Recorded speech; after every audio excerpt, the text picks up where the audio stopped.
Hey AP Stat family, welcome to your Unit 1 test review. So hopefully you've worked through this a little bit if you haven't already. So here's some of the answers / explanation. Okay, so on number 1 it says school administrators collect data on the students attending the school. Which of the following is quantitative? Okay, so we've got two different types of variables. We've got quantitative and then we've got spelling on that. It's right here. There you go. Okay, or a categorical. Right? Right? So with categorical, we're just grouping them into different categories. With quantitative, we're actually using a variable that has a number that's associated with it. So for instance, if I was talking about their class, so either freshman, sophomore, junior, senior, that's putting them into categories, not quantitative. What about grade point average? Well, if you've got a 3.5 grade point average, you're roughly at a B average, right? Okay, so that might be it. If the student is in an AP class, well, that's a yes or no question, right? Like they either are or they're not. So they're in a category of they are an AP class or they're not. And then if the student has taken the SAT, either you have or you haven't. Again, category. And then the last choice is none of these, right? Okay, so grade point average is your best answer for that one because it is dealing with numbers that are associated with some kind of reasoning. Like, for instance, with grade point average, if I say 3.5, that means that I'm going to have a B average, right? So that's roughly a pretty good student, and we can kind of draw some conclusions from your grade point average, okay? On number 2, it says, which of the following variables would most likely follow a normal model? Okay, so would it be family income, heights of singers in a co-ed choir, weights of an adult male elephant, scores on an easy test, or all of these? Well, let's think about family income. Is that going to be a normal model? Normal model is talking about that distribution, kind of like that bell curve, where we've got, majorities underneath in the middle, right around the mean and the median, and then the rest is kind of dwindling down, right? You've got like some people on the outsides, but really you got majority of your people in that little group underneath that mountain. Okay, so it wouldn't be family income because either you're doing well or you're not. So that's really not going to follow the normal model. Okay, it's going to kind of be skewed depending on the economy and depending on what you're talking about.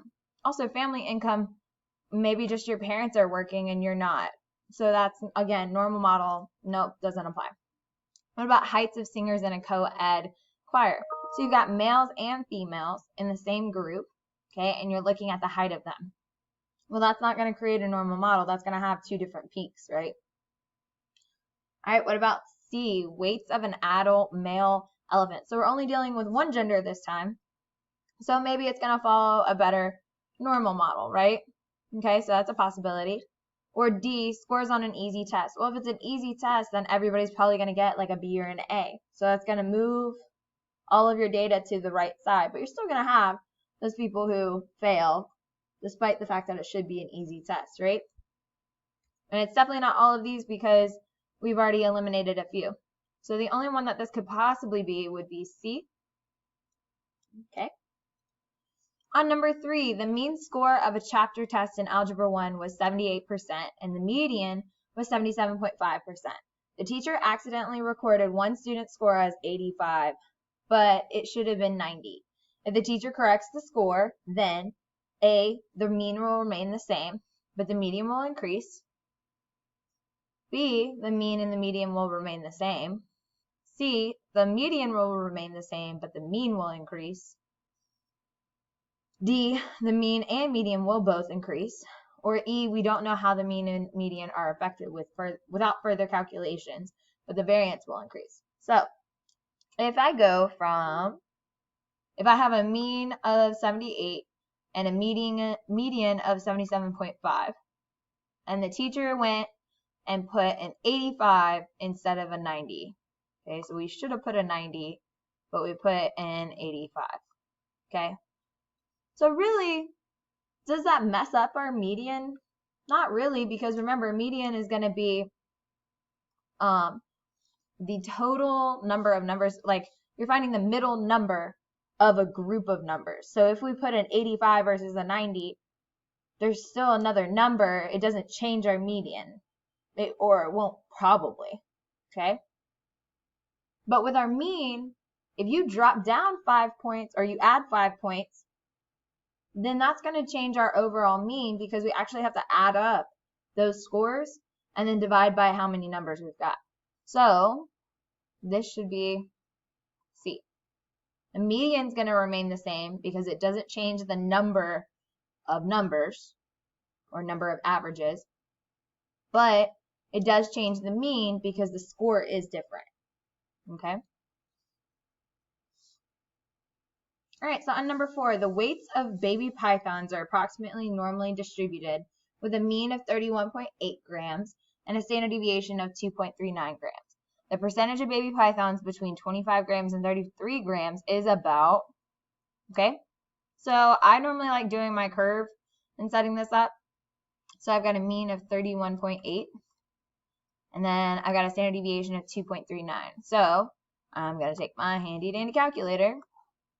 And I highly suggest downloading some type of calculator on your phone or having a calculator because otherwise it's going to be a very miserable semester.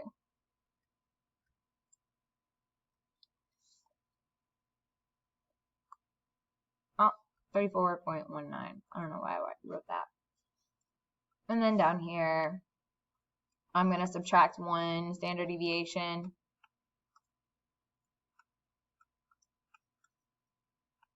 That's going to give me 29.41. And it's wanting to know between 25 and 33. Okay? So,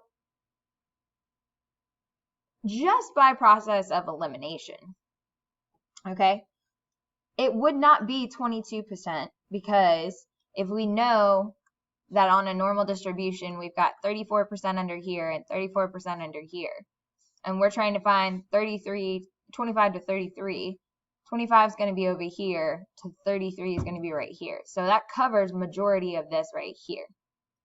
Okay, so we know it's more than 22%.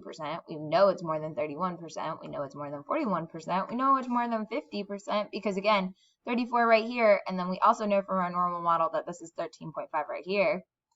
Then it has to be A. Okay, now you could actually calculate this and use the z-score and subtract those two.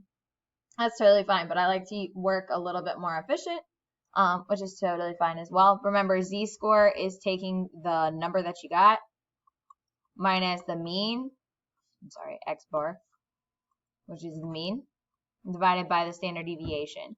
And then you would use the z-chart in order to find the percentage, and then you would subtract that from the z-score that you get for 25.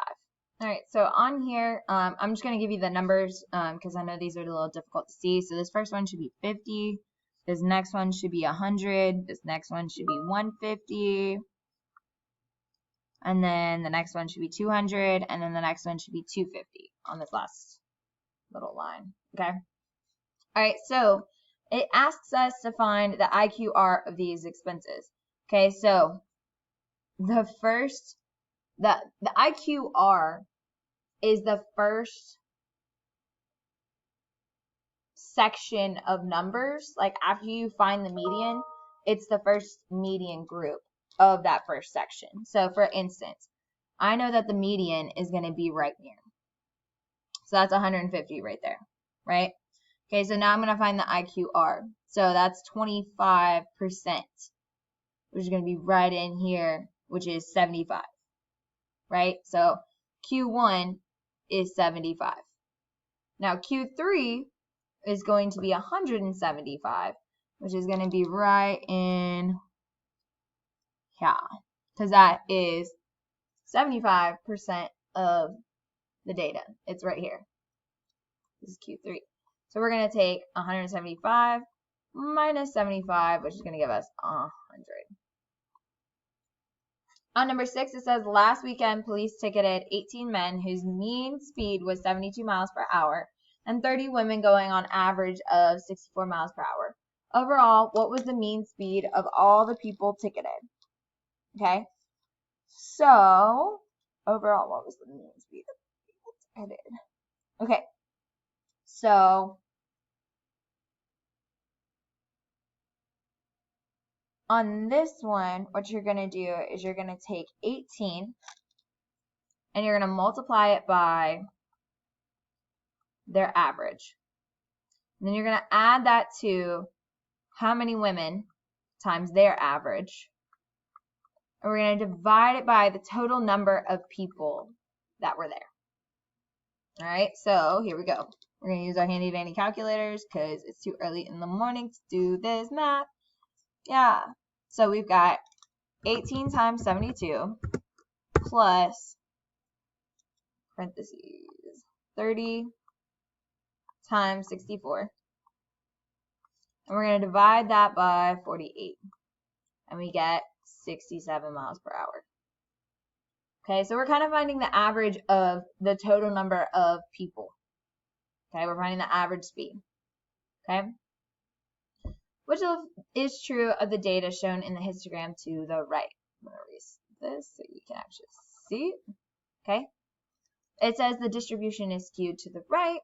The mean is probably smaller than the median.